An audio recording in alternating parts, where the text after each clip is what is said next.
सुबह का समय।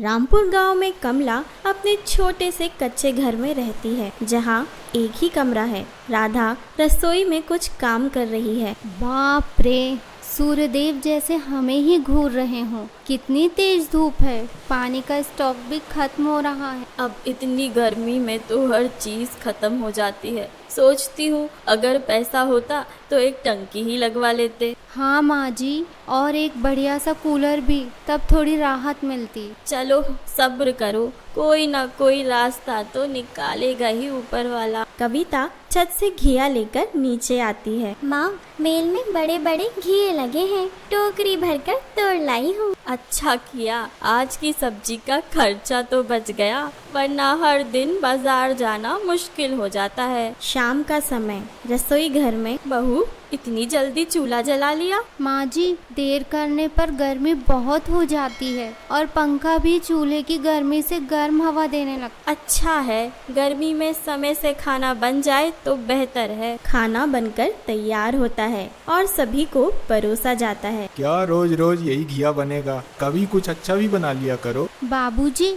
अभी 2 दिन पहले पास्ता बनाया था। आप जानते हैं ना हमारी आमदनी कितनी सीमित है। मैं तो अर्जुन से कहती रहती हूँ कि कोई दूसरी नौकरी ढूंढे। इतने कम पैसे में घर कैसे चलेगा? कूलर तो दूर, नींद भी ठीक से नहीं आती। थोड़े पैसे होते तो घर भी बड़ा कर लेते। राधा को सास की बात बहुत बुरी लगती है। थोड़ी देर बाद अर्जुन हरी सब्जियां और फल लेकर आता है। अरे, आप इतने सारे फल, सब्जियां, पनीर लेकर क्यों आ गए? आपने बताया भी नहीं। राधा, परसों चाची जी अपनी बेटी दामाद के साथ आ रही हैं। उन्होंने खास तौर पर कहा है कि खाना अच्छा बनना चाहिए। हे भगवान, माया चाची को हर साल गर्मियों में ही आना होता है क्या? ऊपर से बेटी दामाद भी साथ ला रही हैं। बिन बुलाए मेहमान ऐसे ही होते हैं।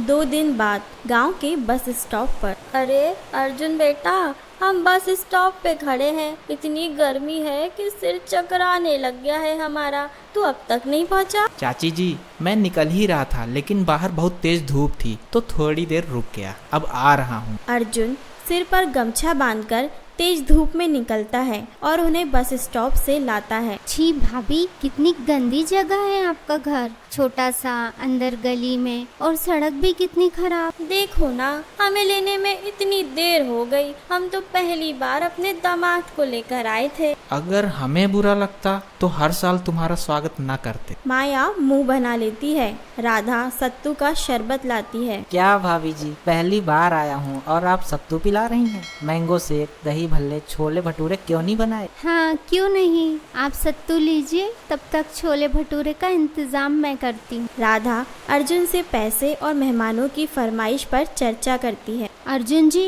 एक बार अपने अकाउंट में बैलेंस चेक कीजिए, क्योंकि आपकी दीदी और जीजा जी ने छोले भटूरे की फरमाइश की है। बेचारा अर्जुन बड़ी मुश्किल से अपना घर चला पा रहा था। अर्जुन अपने दोस्तों से कुछ पैसे उधार लेकर घर आया। मेहमानों को उनकी पसंद का खाना खिलाता है। कुछ दिन बाद मेहमानों की मांगे बढ़ती जा रही हैं। अर्जुन कर्ज में डूबता जा रहा है। दोस्त लगातार पैसे मांग रहे हैं। कमला और राधा प्लान बनाती हैं। माँ जी, अब इन लोगों को भगाने के लिए हमें कुछ करना होगा। अर्जुन जी के दोस्त को घर बुलाइए। जब वो सबके सामने पैसे मांगेगा तो शायद इन्हें शर्म आ जाए। कमला प्लान के अनुसार अर्जुन के दोस्त को बुलाती है, जो सबके सामने पैसों की मांग करता है। माया, हम बहुत गरीब हैं। अगर तुम हमें 20,000 दे दो तो हम कर्जदार को रोक सकते हैं और जल्दी पैसे लौटा सकते हैं। जिठानी जी, आपको पहले बताना चाहिए था कि आपके पास पैसे नहीं है